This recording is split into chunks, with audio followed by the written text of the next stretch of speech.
Masquerade guys. So ndauya nenyaya iri kupisa. Pane nyaya yemhondi yanga ichitrenda, mhondi yanga ichiuraya vanhu iri kuGuruve. Mhondi yanga yanzi ine vanhu vari over 10 vaiuraya and yanga ichitsvagwa ichishayika mhondi for such a long time.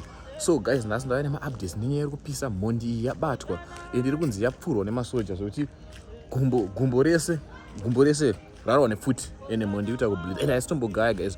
I want to show you the following video. Muzviona guys, mhondi kutodado kuti ndakauraya vanhu 5 tichibva ndaita sei guys. Mazuva anga awanda senda blogging, but ndingoti kana uri munyowani, please make sure you like, comment, share and subscribe to my YouTube channel. In fact, to our YouTube channel. This YouTube channel tandaita my podcast, but akomana chaita usiku they're sleeping. Anyways, totobaya kumashops kunosaka chikafu and ndangoti rekanitokupai news update aritopisa zvamai manje and akutosenda. So mhondi yabatwa and yapfurwa kuGuruve and yabatwa zvakare yaendeswa kujeri. Kunzi yaendeswa kuchikurubhere, vamwe vatoendeswa kunokuchi fambisa ka. So guys, let me show you the following video and Andy. So guys, don't mind me. So guys, let me show you the following video.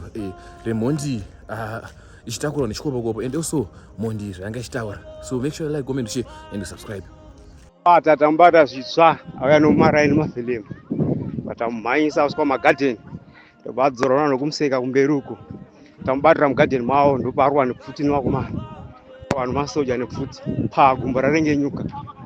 Tamubata ngapera basa tamumhanyisa pamaraini vanafilimu naye nomagadheni maminda ndobadzorana vanhu vangu vari kumberi kumuseka mubatira mugadheni mavo akaura mukomana.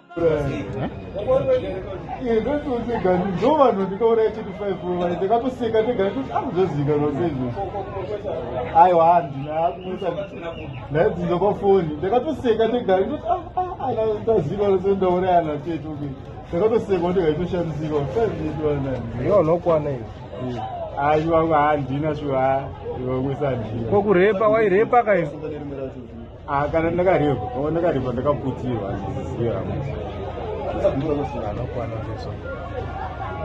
but ndinofunga dzanga dziri wezvisidzo andara matiziro anga achiita munhu anoratidza kuti waya anga asingaite direct confrontation waya anga asingaite direct confrontation nemasingle force anga achitiza apa naitizewo saka chikawo baba muziyo angachikupa chikafu ndiani ndainotenga mushonga arikupa chikafu mari yacho waiwana ndakanuka gold. Wanuka gold?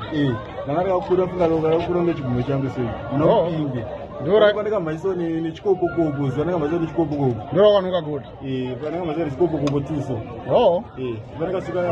ndikatosika ndikati ailaki ndikati ndikatoti ilaki but iwe laki uchiuraya vanhu ndikati hapana zvichaitika ko vanhu vaiurayirei anatete vangu ndikavanzi vachinditaura kai.